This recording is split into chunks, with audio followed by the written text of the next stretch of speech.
Salve, salve! Jurisconceito no ar. E aí, pessoal, tudo bom? Vamos ter uma conversa um pouquinho mais informal hoje. Falar sobre um tema interessante que pega muitos concurseiros que são eliminados injustamente dos concursos, que é o assunto sobre judicialização. Então, como ex-advogado, né? Eu não sou mais advogado, como alguns sabem, hoje sou servidor público no estado da Paraíba. Mas como ex-advogado, a gente não pode deixar passar algumas informações muito importantes. Vamos lá. A gente sabe que as bancas ultimamente têm eliminado cada vez mais candidatos de forma extremamente injusta, dolorosa por vezes, né, por uma ausência de qualidade, de cuidado e excesso de preciosismo. Talvez o excesso de preciosismo nem seja o maior dos problemas. Talvez seja uma coisa que eu chamo de compliance dos concursos. Na advocacia, o compliance a gente chama de, ele funciona numa advocacia preventiva. Ele é muito bem trabalhado com quem trabalha com pessoas jurídicas, né? Advocacia preventiva na área da pessoa jurídica. Por exemplo, no direito médico, como evitar demandas judiciais, então demais problemas administrativos junto às agências de vigilância, enfim, em outras nuances de empresa tributária, como trabalhar no compliance, como diminuir a, o volume tributário da empresa, enfim. Existem diversas formas que a advocacia, né? O advogado, ele trabalha dessa forma. Não acho que esteja acontecendo diferente nas bancas, nos concursos, principalmente os principais. Por quê? Existe uma tendência que vem acontecendo os concursos terem cada vez menos vagas. Mas, Aldenor, o que é que isso tem a ver de ter menos vagas? Então, o que é que está acontecendo? Às vezes nem tão poucas vagas, mas uma quantidade de vagas razoáveis, mas candidatos aprovados em quantidade bem menor do que o número de vagas disponibilizadas no concurso. Por que eu chamo isso de compliance? Vou fazer um videozinho diferenciado sobre isso, falando especificamente sobre isso, mas eu adentrei no assunto porque eu acho que é muito importante, certo? Então, essa parte do compliance dos concursos seria mais ou menos como trabalhar com as demandas judiciais que vão ocorrer independentemente da quantidade de candidatos.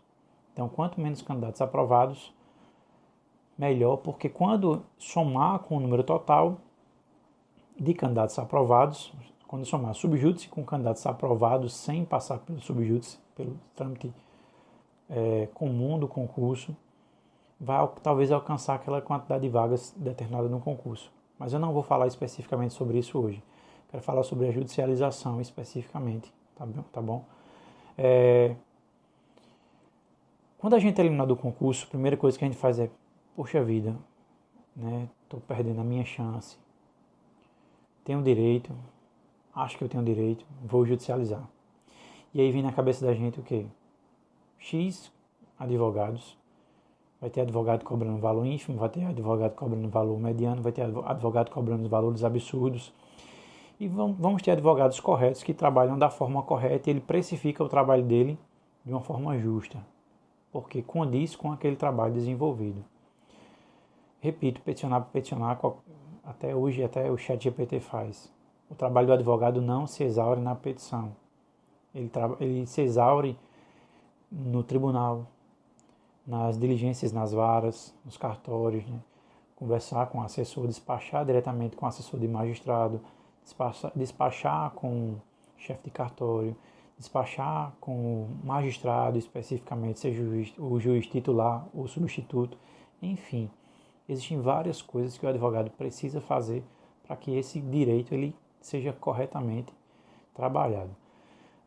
Mas aí a gente fica naquela coisa, e aí, vale a pena gastar esse dinheiro? Então, notoriamente a gente sabe que os tribunais têm entendido que não devem adentrar no mérito administrativo da banca, do julgamento da banca examinadora do concurso.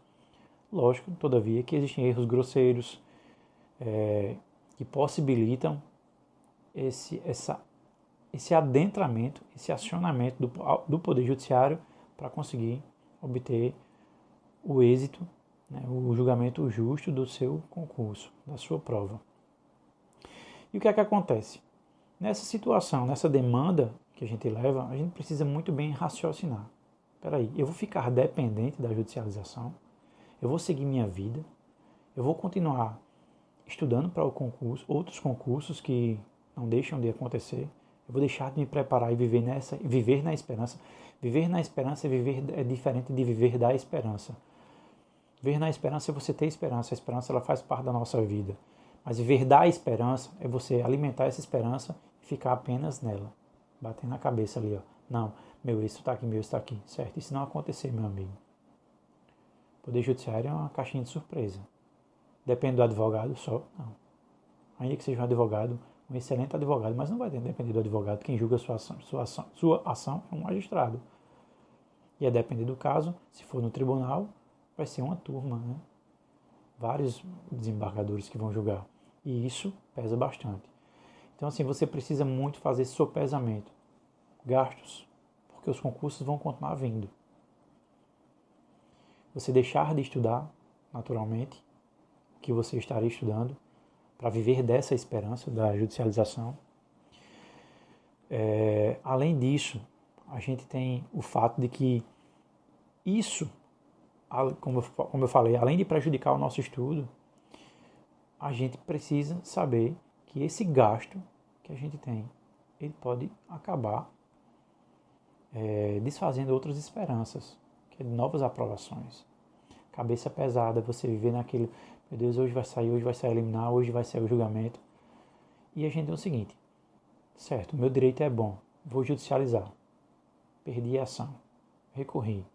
Então, ganhei a eliminar, estou no concurso, estou aqui há 5 anos empossado. E aí eu perdi a causa. E acontece, meu irmão. Acontece muito, meu irmão, minha irmã.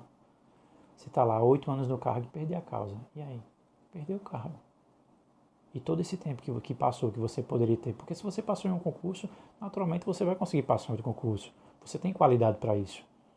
Então essa análise da judicialização, ela é muito importante. Você precisa fazer um sopesamento das suas ideias, das suas abdicações, das suas abnegações. Porque se eu levo uma ação judicial em curso, a gente precisa saber que isso tem custos. E os custos às vezes são elevadíssimos. E além disso ser elevado, existe o risco de você não ganhar a ação, que é muito grande, diga-se de passagem. Eu particularmente já passei por isso recentemente na prova da Polícia Federal 2025. Fui extremamente injustiçado, ao meu ver, inclusive ao ver do advogado também. Mas aos 45 do segundo tempo, quando eu ia judicializar, eu disse, meu irmão, aborta a missão. Conversei com Deus, para quem aqui acredita, conversei com Deus e ele, meu amigo, segue tua vida, continua estudando, tem mais concursos vindo por aí, daqui a pouco chega a tua vez sem precisar disso. Vai ter gente que vai precisar da judicialização? Vai. Acontece muito, principalmente, por exemplo, com os PCDs, que são eliminados abusivamente pelas bancas examinadoras. Isso é muito comum, mais comum do que você se imagina, né? É como se, e não vou dizer que é, mas é como se fosse, como se existisse um certo preconceito com os candidatos PCDs. Eles, uma hora ele é incapaz para o cargo ao julgar das bancas examinadoras, no saber das bancas examinadoras, e às vezes considera que ele não é PCD, mesmo ele tendo uma lesão e a lesão estando lá descrita dentro da legislação. Lesão, limitação, enfim, o que quer que seja. Até isso acontece. Questões objetivas, abusivas, que o candidato não sabe como marcar, ou se marcar certo e errado, tanto faz, a banca pode colocar qualquer gabarito e acabar resultando nisso. Então, assim, a gente precisa fazer esse sopesamento. O principal sobre a questão da judicialização é olhar e dizer, peraí, minha vida vai seguir, eu vou ficar de coração limpo, minha alma limpa, tranquilamente, vou ter meu sono regular, porque o sono é muito importante na vida do concurseiro, na vida do concurso. Eu vou conseguir fazer isso? Bom, Então, assim, eu não tenho como tomar a decisão por outras pessoas. A questão, eu estou expondo algumas nuances que acontecem e mostrar que isso, inclusive para mim, né, que fui advogado durante 11 anos, inclusive para mim isso é muito difícil. Foi uma decisão muito difícil. Então, assim, sempre faça esse seu pesamento, bota na balança, analisa, verifica, porque possa ser que a conta saia mais cara do que o que deveria. E não é por culpa, às vezes, do advogado, não é por culpa sua, na sua escolha, são consequências da vida, né? E a nossa vida, as nossas escolhas geram consequências que, por vezes, são muito amargas. Não estou aqui desiludindo ninguém, mas judicializar não é fácil. Você pode ganhar, mas pode perder. E o custo da perda é muito grande. Principalmente com a maioria dos concurseiros que vivem amarrado ali, ó, no pendura mesmo. A vida é difícil.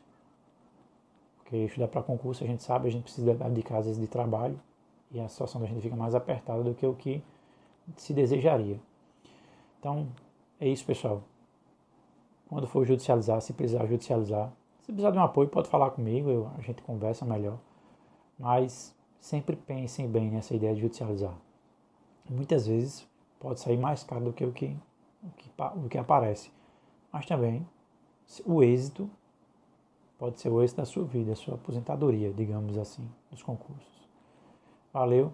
Quem puder aqui, ó, curte, comenta, compartilha. Vai ajudar bastante aqui um amigo. Beleza? Valeu, pessoal. Tamo junto.